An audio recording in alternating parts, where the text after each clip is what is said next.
Hello दोस्तों, स्वागत है आप सभी का। जैसे कि हमने पिछले दो वीडियो में दो चीज़ों को लेकर चर्चा करी थी। एक जो मैंने बनाया था वो था रॉयल एसोसिएशंस, जिसमें मैंने सरकार या सरकार के द्वारा जुड़ के होने वाले लाभ की बात कही थी। उस टाइम मैंने क्या रूल दिया था, आपका अमात्य कारक ग्रह का संबंध जो होता है वो कहीं ना कहीं पुत्र कारक ग्रह से होता है। ठीक है, एक तो ये रूल था।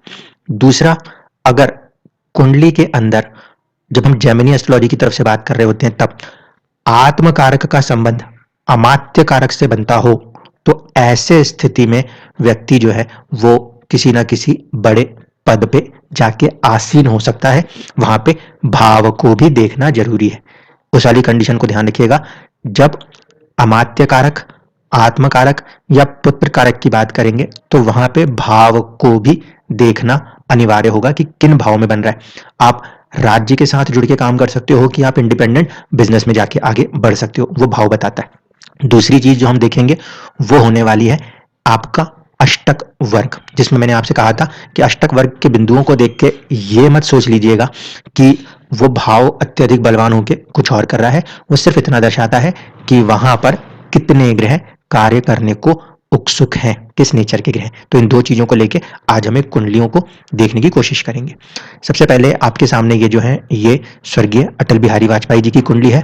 यहाँ पे पहले देख लीजिए, चंद्रमा इनका आत्मकारक ग्रह था और इस कुंडली में जो पुत्र कारक ग्रह है वो है मंगल, अमात्य कारक ग्रह है शनि। जब इस कंसेप्ट को यूज करेंगे तो सबसे पहले नवांश में जाके आत्मकारक ग्रह जिस राशि में बैठा होगा उस राशि को देखा जाता है और उस राशि को लगन कुंडली के लिए कारकांश लगन बनाया जाता है। स्पेसिफिक हूं इस बात पे कि कारकांश लगन लगन कुंडली में बनेगा, ना कि नवांश कुंडली में। यहाँ पे जब आप देखोगे तो आत्मकारक ग्रह वो कनेक्ट हुए हैं आपके 10वें घर से। 10वें घर का संबंध इस कुंडली में बना हुआ है पुत्र कारक पी के मंगल के साथ, और चंद्रमा क्योंकि मंगल की राशि में बैठे हुए हैं तो उनका संबंध बनता है मंगल से, पहली कंडीशन। दूसरी कंडीशन, अमात्य कारक ग्रह को देखिए तो अमात्य कारक ग्रह जो है वो शनिदेव बने हैं, जो कि उच्च राशिस्थ होकर बैठे कहां पे दिख रहे हैं, भाग्य भाव में। दूसरा, 9th हाउस लॉर्ड का संबंध यहाँ पे 10th हाउस से बनता हुआ नजर आता है, एक चीज। दूसरा, आत्मकारक ग्रह चंद्रमा किसके साथ जुड़ा हुआ है, अमात्य कारक के डिस्पोजिटर के साथ जुड़ा हुआ है। अब ये जो कंसेप्ट है, आत्मकारक से बनने वाले जो योग होते हैं ये प्योर राजयोगों की तरफ निकलने की कोशिश करते हैं। तो यहाँ पे हम देख पाएंगे कि इस पर्टिकुलर कुंडली के अंदर चंद्रमा का शुक्र के साथ युति करना, और वो भी दसम भाव जो कि सत्ता का भाव है, स्टेटस का भाव है, वहां पे होना उन्हें एक प्रधानमंत्री पद पे लेके जाता है। अब इसी चीज को जब हम अष्टक वर्ग में देखने की कोशिश करेंगे तो देखिए यहाँ पे आपको 31 पॉइंट नजर आते हैं। अब ये 31 पॉइंट की कुंडली है, यहाँ पे ये प्रधानमंत्री जी रहे। एक कुंडली ऐसी दिखाऊंगा जहाँ 40 पॉइंट्स है लेकिन वहां पे वो प्रधानमंत्री नहीं है। ठीक है, इसीलिए इस बात को समझिए, इस कुंडली में यहाँ पे 31 पॉइंट्स है। तो सिर्फ इस भाव के बल को ऐसे देखकर ये कहना कि ये बहुत बड़े पद पे बैठेंगे या छोटे पद पे बैठेंगे, ये मुमकिन नहीं है, क्योंकि अभी जब अगली कुंडली दिखाऊंगा वो प्रधानमंत्री जी की कुंडली नहीं होगी। अब यहाँ पे इस 31 पॉइंट को समझने के लिए हम इसको इंडिविजुअलिटी के साथ देखते हैं। लगन अपनी ओर से 5 पॉइंट देता है। इसका मतलब है कि जो फर्स्ट हाउस है, पर्सनैलिटी है, वो डेवलप हो व्यक्ति के स्टेटस से, इसके लिए कोई 5 ग्रह इन्हें पूरी ताकत दे रहे हैं, एक चीज। दूसरी चीज, सूर्य 6 पॉइंट देते हैं। ठीक है, जब यहाँ पे सूर्य 6 पॉइंट देते हैं तो हम ये बोलेंगे कि सूर्य किसको रिप्रेजेंट कर रहा है इस कुंडली में, 10th हाउस को रिप्रेजेंट कर रहा है, क्योंकि दसम के ही स्वामी है। तो 6 ग्रह ऐसे हैं इस कुंडली में आउट ऑफ द 8, एक लगन और 7 ग्रह मिला के आउट ऑफ द 8 6 ऐसे ग्रह हैं जो कि व्यक्ति के स्टेटस को भी बनाना चाहते हैं। ठीक है, एक स्टेटस से पर्सनैलिटी बनने की बात है क्योंकि लगन लॉर्ड आ रहा है, दूसरा स्टेटस को बनने की बात है। तीसरा देखिए, चंद्रमा 5 पॉइंट देते हैं। चंद्रमा इस कुंडली में नवम भाव के स्वामी हैं, यानी कि कुछ ग्रह जो हैं वो भाग्य के साथ सपोर्ट करते हैं टुवर्ड्स द 10th हाउस। फिर मंगल जो है वो ज्यादा पॉइंट्स नहीं दे रहे, 2 पॉइंट्स दे रहे। अब मंगल फर्स्ट हाउस लॉर्ड भी है और 6th हाउस लॉर्ड भी है। ठीक है, इसका कम पॉइंट देना जिंदगी में क्या रहा, फर्स्ट हाउस लॉर्ड और सिक्स्थ हाउस लॉर्ड का कम पॉइंट देना। उन्होंने बहुत बार चुनाव लड़ा, चुनाव तो जीते, लेकिन मंत्री पद पे आने के लिए एक अलग संघर्ष दिखा। प्रधानमंत्री पद के लिए कितना इंतजार करना पड़ा, ये आप यहाँ से देख सकते हो। क्यों? क्योंकि जो फर्स्ट हाउस लॉर्ड है उसका संबंध, उसको यहाँ पे बिठाने के लिए ज्यादातर ग्रह खुश नहीं थे। सिर्फ 2 ही ग्रह यहाँ पे पॉइंट्स दे रहे हैं उसको लेकर। दूसरा, बुध को देखेंगे तो उनके 5 पॉइंट्स हैं, जबकि बुध सबसे ज्यादा 7 पॉइंट्स लगन को देते हैं, पर्सनालिटी को देते हैं। बुध को पकड़ के देखिए क्या है। बुध आएंगे 8th हाउस से और 11th हाउस से। 8th और 11th के होने से यहाँ पे कहीं ना कहीं कुछ अचानक वाले तत्व हमेशा रहे। 13 दिन, 13 महीने, 13 साल की सरकारें, और कई बार अप्स एंड डाउन्स देखने को मिले, क्योंकि अष्टम भाव को लेकर भी 5 ग्रह काम कर रहे हैं। डिलेज का फैक्टर और अचानक वाला फैक्टर भी जुड़ता है। ठीक है। फिर गुरु जैसे ग्रह जो है उन्होंने 4 पॉइंट दिए, जो कि ऑलमोस्ट एवरेज जैसा माना जाएगा। गुरु 8 पॉइंट कहां पे देते हुए दिख रहे हैं? वो दे रहे हैं 2nd हाउस पे। हम सभी को पता है कि उनकी वाणी, उनका ओज इतना बेहतरीन था, उनकी वाक शक्ति कितनी बेहतरीन थी, वो इस गुरुदेव के आशीर्वाद से थी। 8 पॉइंट, सभी ग्रह 8 के 8 लगन और साथ सभी ग्रह मिलके उनको सपोर्ट करते हैं उनके वाणी के लिए। वो जब भी कुछ बोले तो उसमें पूरी दुनिया कहीं ना कहीं सुनने के लिए बेताब हो जाए। ये पॉइंट पोजीशन वाणी की तरफ है गुरु की, जबकि गुरु का 4 ही पॉइंट है 10th भाव को लेके। अब गुरु यहाँ पे 5th भाव के स्वामी थे, ठीक है, और साथ साथ वो 2य भाव के स्वामी थे। 2nd हाउस में वाणी तो सपोर्ट कर रही थी, लेकिन 5th भाव का उतना ज्यादा सपोर्ट यहाँ पर नजर नहीं आ रहा था। ठीक है, तो इस चीज को आप यहाँ पे देख सकते हो कि गुरु का आशीर्वाद 10th पे नहीं है। गुरु का आशीर्वाद जो है वो है 2nd हाउस के ऊपर और 5th हाउस के ऊपर, जहां के कि वो स्वामी भी हैं। ठीक, तो जनता 4th हाउस और जनता का धन ये होता है 5th हाउस, तो वो सारी चीजें गुरु कनेक्ट कर रहे थे, लेकिन 10th हाउस में नहीं। शुक्र 5 नंबर पॉइंट्स के साथ चल रहे हैं, यानी कि शुक्र की मौजूदगी को 5 ग्रह सपोर्ट करते हैं। शुक्र क्या है? 12वां और साथ साथ 7वां। 7वें का मतलब है जनता का कनेक्ट होने के साथ साथ बाहर के लोगों का भी कनेक्ट यहाँ पे संभव है, तो उसमें उनको पूरी तरीके से एक सपोर्ट बनता हुआ नजर आता है। शनि की तरफ से 4 पॉइंट हैं। शनि ग्रह बहुत ज्यादा पॉइंट्स नहीं देते, उनके 4 पॉइंट को भी हम अच्छा ही मान सकते हैं। तो यहाँ पे इनके 4 पॉइंट को अगर हम अच्छे से माने तो ये है 4th हाउस लॉर्ड और खुद का साहस पराक्रम जो कि काम कर रहा है। अब इनके बाद आप इनके काउंट्स को चेक करेंगे तो कंपैरेटिवली सूर्य ज्यादा बलवान होके दे रहे हैं। इस वजह से स्टेटस, और खासकर 10th हाउस लॉर्ड के होने की वजह से एक बहुत ही उच्च पद स्टेटस प्राप्त हुआ। ठीक है, ये पहली कंडीशन है जो कि हम देख सकते हैं। दूसरी कुंडली को मैं आपके सामने रख रहा हूं, इसमें देख लीजिए। इस पर्टिकुलर कुंडली में यहाँ पे 40 पॉइंट है, लेकिन यहाँ पे ये चीज नहीं कही जा सकती कि प्रधानमंत्री है। तो अब आप समझ गए होंगे यहाँ के पॉइंट्स के बढ़ जाने बस को आप इतना तवज्जो नहीं दे दोगे। अब देखते हैं कि ये पॉइंट्स जो बढ़े हैं ये क्या दर्शाने की कोशिश करते हैं।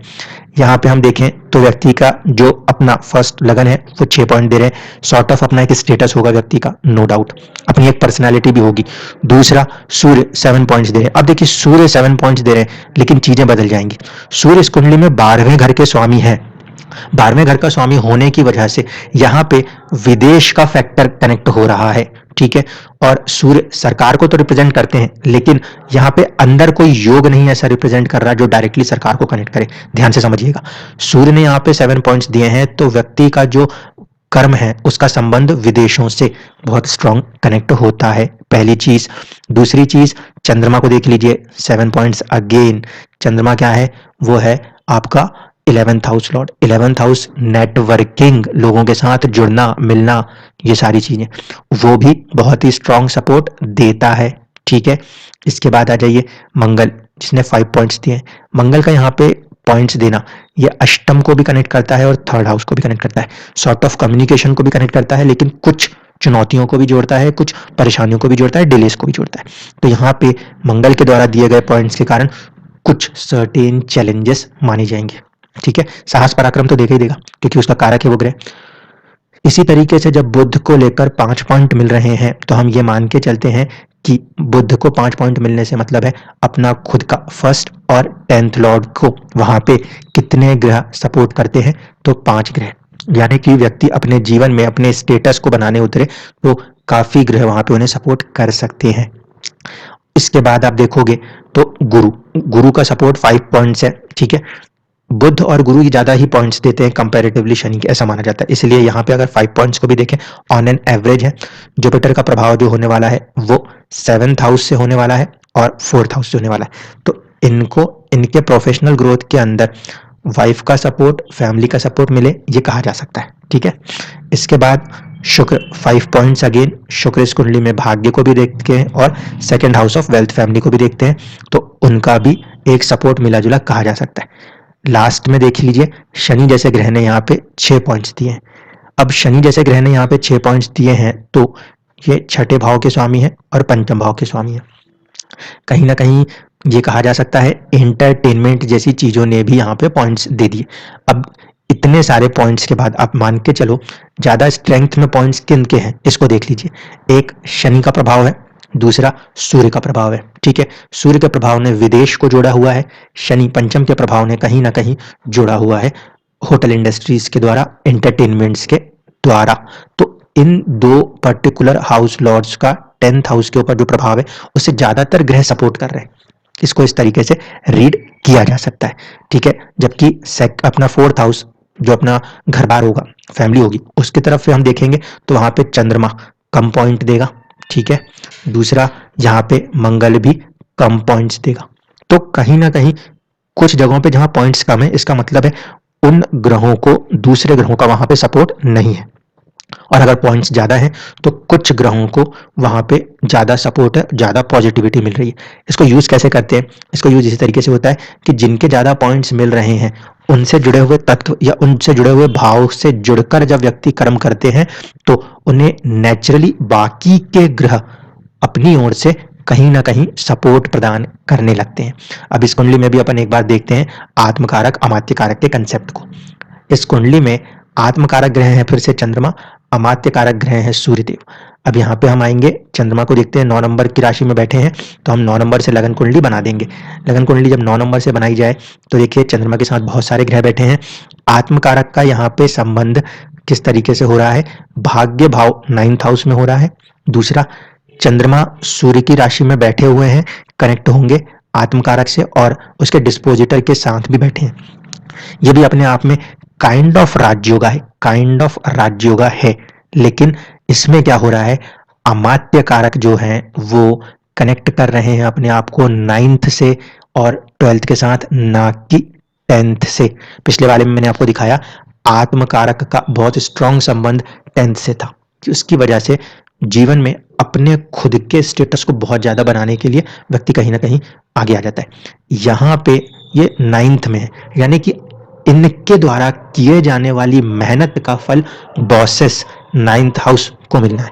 ठीक है, आत्मकारक की पोजीशन उस मामले में इंपॉर्टेंट होती है। इसके बाद हम देख रहे थे पुत्र कारक, तो इस कुंडली में चंद्रमा और मंगल के बीच में संबंध बन रहा है। ठीक है, और ये भाग्य में बन रहा है। ऐसे में ये जुड़ सकते थे सरकार के साथ, जुड़ सकते थे सरकार के साथ, क्योंकि इसमें एक फॉर्मेशन भाग्य भाव में आता है। लेकिन फिर वही चीज यहाँ पे है, जिस ग्रुप्स के साथ ये जुड़े हुए हैं वो अपने आप में कह लीजिए कि बहुत ही रिच फैमिलीज हैं, क्योंकि एक होटल इंडस्ट्रीज के अंदर भी बहुत ही हाई एसोसिएशंस है। तो उस कंसिडरेशन से अगर देखा जाए तो ये खुद डायरेक्टली गवर्नमेंट के साथ नहीं जुड़े हुए।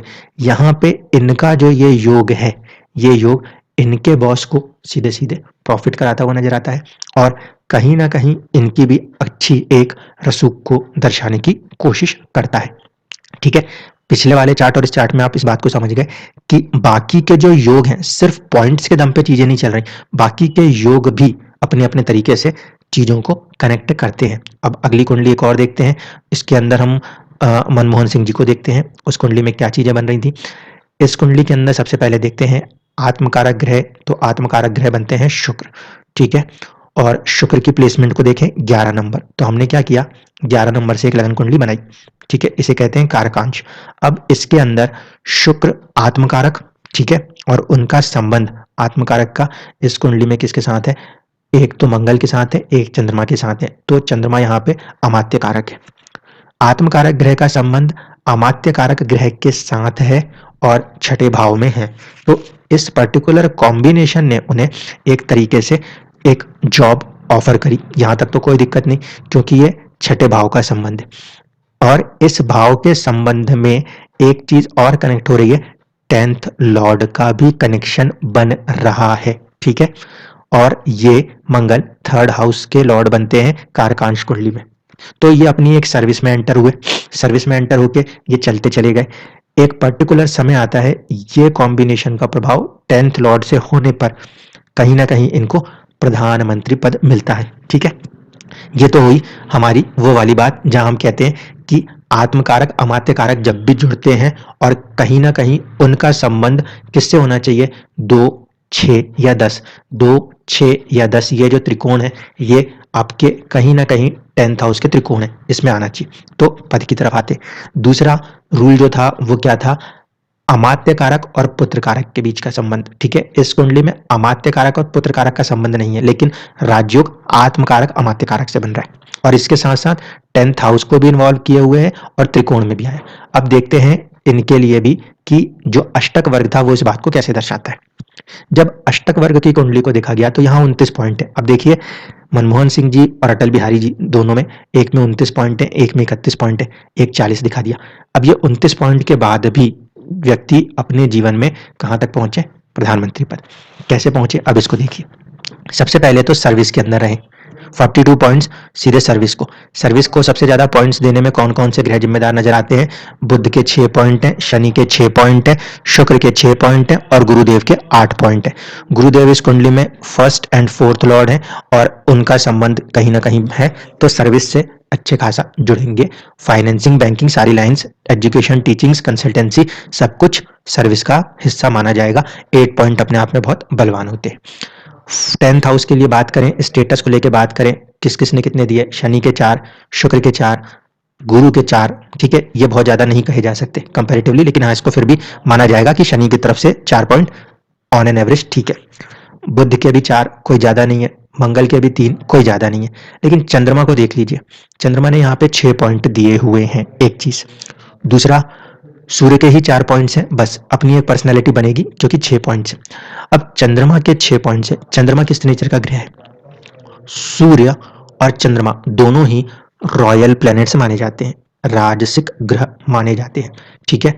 तो यहां पर अगर ध्यान से समझा जाए, इस पर्टिकुलर कुंडली के अंदर 8वें के स्वामी ने सबसे ज्यादा पॉइंट्स अपने दिए हैं, 6 पॉइंट्स। ये 29 जो है ये इन्हीं सबके टोटल हैं। चंद्रमा के 6 पॉइंट से सीधे सीधे मिलना, इसने क्या दिया जिंदगी में, तुरंत एक परिवर्तन दिया, तुरंत परिवर्तन। क्यों, 8वां घर क्या दर्शाता है, 8वां घर दर्शाता है परिवर्तन को, चेंज को, सडन चेंजेस को। इसीलिए इसके जो प्रभाव है उसने सडन चेंज किया। उन्हें खुद ही नहीं पता था कि भाई आज मुझे प्रधानमंत्री बनना है और अचानक से ये चीज हुई, एक फैक्टर यहां पे आता है। जबकि ये राजयोग कहां से हम देख रहे हैं, जैमिनी से देख रहे हैं कि इस कुंडली में एक राजयोग है। दूसरा राजयोग फिर से लगा के देख लीजिए, इस कुंडली में 10th हाउस और 9th हाउस के लॉर्ड एक साथ बैठे हैं।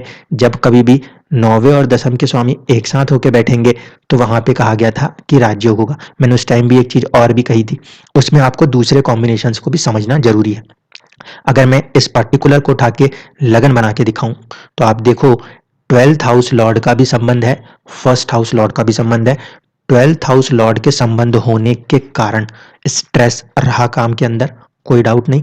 और क्योंकि बुध दिशा बली हो जाएगा, डायरेक्शनल स्ट्रेंथ में आ जाएगा, इसीलिए ये चीज एक हाई कॉम्बिनेशन रिजल्ट्स कर जाएगी। तो कहीं ना कहीं कुंडली में जो राजयोग है वो काम करें, प्लस दूसरा ये कॉम्बिनेशंस जो हम जैमिनी से देख रहे हैं वो भी काम करते हो, तो जाके चीजें बनती हैं। तीसरी चीज जो मैं समझा रहा था वो यही कि अष्टक वर्ग के अंदर जब आप चीजों को देखते हो तो आप इसके पॉइंट से कभी ऐसे स्ट्रेंथ को मत टेस्ट कर लिया करो। आप ये देखा करो कि कौन से ग्रह ने वहां पे ज्यादा पॉइंट्स लिए हैं, इसका मतलब किस ग्रह को वहां पे बहुत ज्यादा ग्रहों का सपोर्ट है। अगर वो उससे जुड़े हुए कुछ कामों में कनेक्ट होंगे तो ज्यादा से ज्यादा ग्रह नेचुरली उन्हें मदद करेंगे उस काम को बनने में, ठीक है। तो जब इनके नाम की बारी आई, बाकी लोगों ने समर्थन किया, एक गवर्नमेंट चल गई, ठीक है। चंद्रमा कहीं ना कहीं कनेक्ट करता है किन चीजों को, लिक्विडिटीज को और केयरिंग नेचर्स को। ठीक है, लेकिन अष्टम के स्वामी का भी कभी-कभी जो संबंध है वहाँ पे आता है, तो अष्टम से जुड़ी हुई चीज़ों को लेकर यदि कार्य किया जा रहा हो, तो भी व्यक्ति आगे बढ़ सकता है।